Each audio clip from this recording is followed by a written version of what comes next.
Hello, and welcome to another episode of the Mindful Movement and to the exploration of the mystical and magical world around us.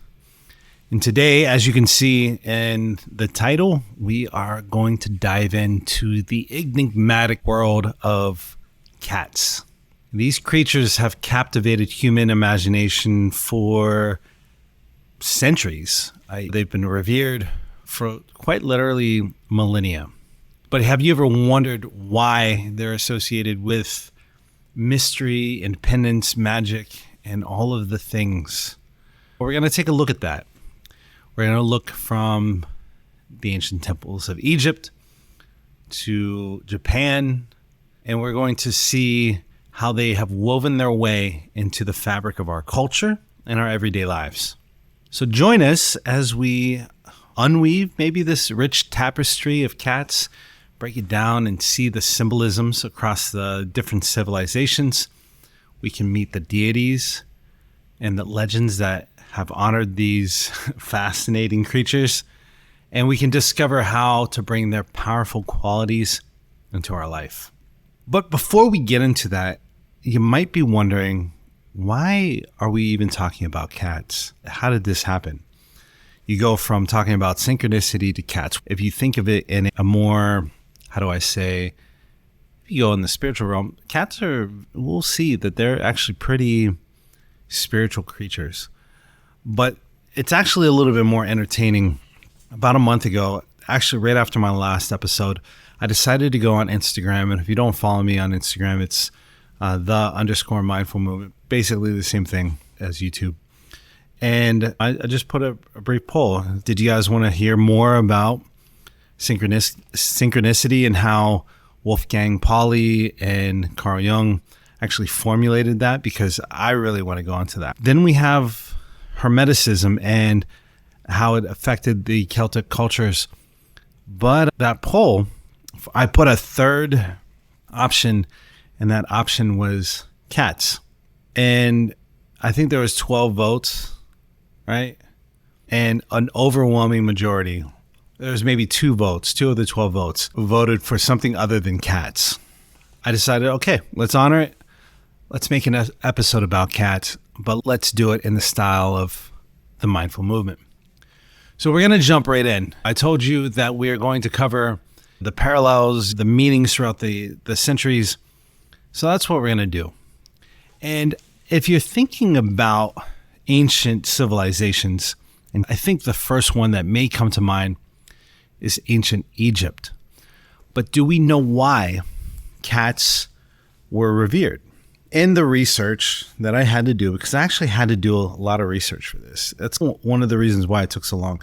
The other reason is I had a big event that I was preparing for that happened end of May, beginning of June. Actually, June 1st was the big part of the event. I had invited a whole bunch of people down. 4 people came from out of state to help support. And the event was for capoeira. I graduated some students, and it was a way for all of us to get together and really just bond and form friendships and discuss things and support each other. It was a very important thing. But I also wanted to do this episode in a way that, because it was a random subject, and I wanted to honor the subject. So with that being said, I had to do a lot of research. So one of the things I found out is that cats were revered and protected animals in ancient Egypt. They were seen as sacred, and they were believed to embody the spirit of Bastet. Killing a cat, even accidentally, was punishable by death in ancient Egypt. Now, who is Bastet? Bastet is the goddess of the home, fertility, childbirth. It was the protector of home from evil spirits, disease, and especially those associated with women and children. So the meaning of cats in ancient Egypt was a representation of grace, poise, this protective nature, and they were seen as mystical creatures that had a connection with the divine. Pretty cool. I didn't know that. But so Bastet was the goddess associated with cats, And that's why you see them buried in the tombs in ancient Egypt. Moving on, we go to ancient Greece and Rome. And the goddess Artemis and the Roman goddess Diana were those were the syncretic entities, but the link to cats, Artemis was often associated with wild animals, especially cats. And cats symbolized in ancient Greece and Rome independence. They showed their hunting prowess and their untamed spirit of nature. So Artemis was the goddess of the hunt, wilderness, and the protector of women and children. Very similar to the ancient Egyptian belief. And in those cultures, cats symbolized independence, agility, and the spirit of the hunt. Now, as we move on, we can see in Norse mythology, cats were linked to another goddess, and that was Freyja. The role of that goddess was the goddess of love, beauty, fertility, and interesting, war and death. The link to cats, Freyja's chariot was said to be pulled by two large cats. As we move further on in time to more recent times, we enter medieval Europe. And during the Middle Ages, cats, especially black cats, were often associated with witchcraft and bad luck due to some of the superstitions that existed at that time. Cats became a symbol of mystery, the supernatural, and sometimes misfortune. Now, if we move far east from Europe, we hit Japan. And Japan has the beckoning cat, or the maneki neko. And in Japan, the beckoning cat is a talisman believed to bring on good luck and fortune to its owners.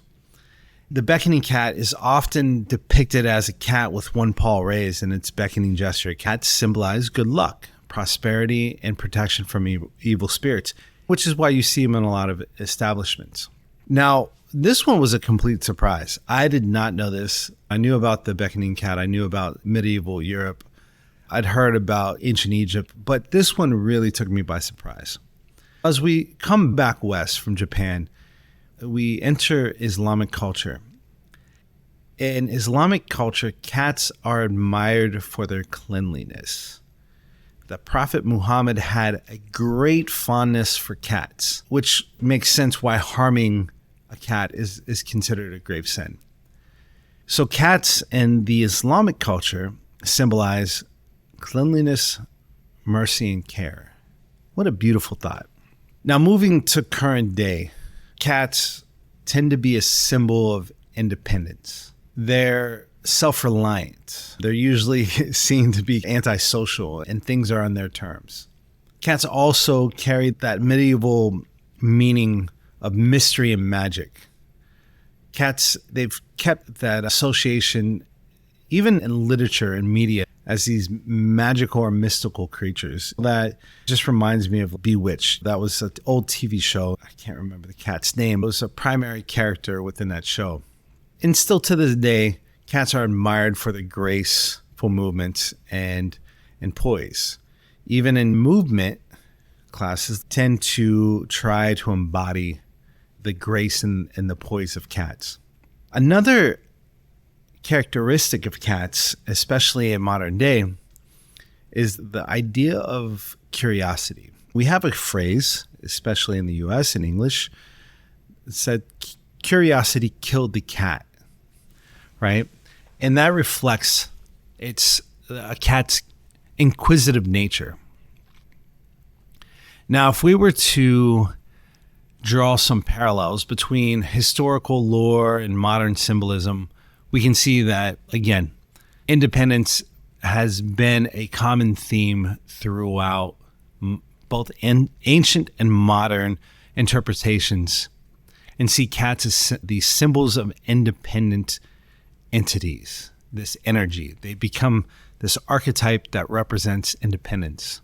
Again, mystery is this association with mystery and the supernatural has persisted from ancient Egypt all the way into depictions of cats in modern day media. And then grace, the elegance and poise attributed to cats since ancient Egypt continued to be admired today. What do we do with it? As always, taking these lessons, and if we do a reflection, we might be able to embody cat-like characteristics in our day-to-day life. Let's take a look at some of those parallels that we've talked about. We have independence. What is the benefit of independence? Independence enhances self-reliance and personal growth. Some of the things we might be able to do is spend time alone each day, engaging in activities that you would enjoy. This could mean reading, walking, whatever hobby that you want to do, but just for you. The aim is to become comfortable with your own company and doing it for you on your own terms.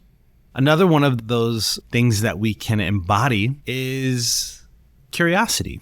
The benefits of curiosity keep our mind active and open to new experiences. We can do this by dedicating time each week to learning something new.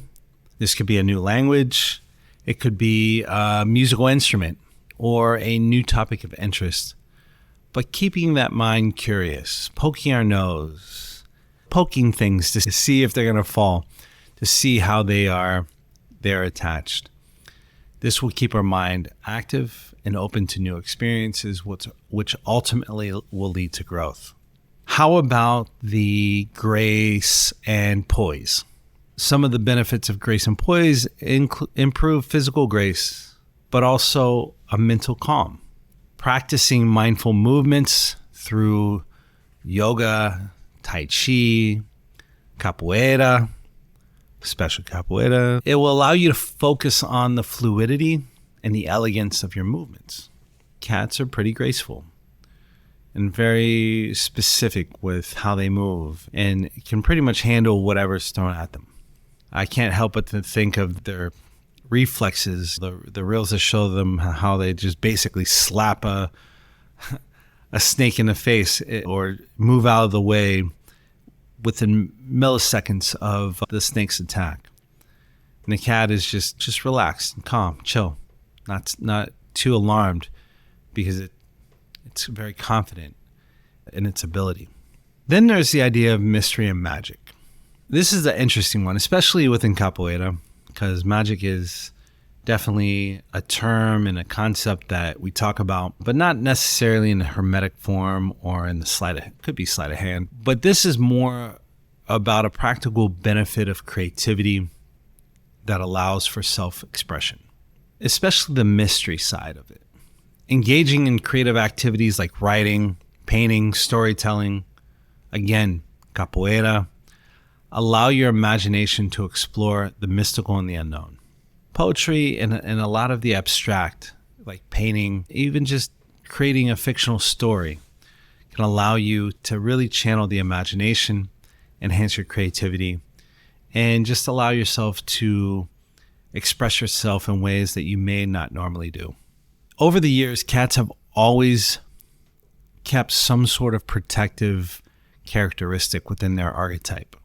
And the benefit of this, if we were to apply that protective nature, allows us to foster a sense of responsibility and care for others.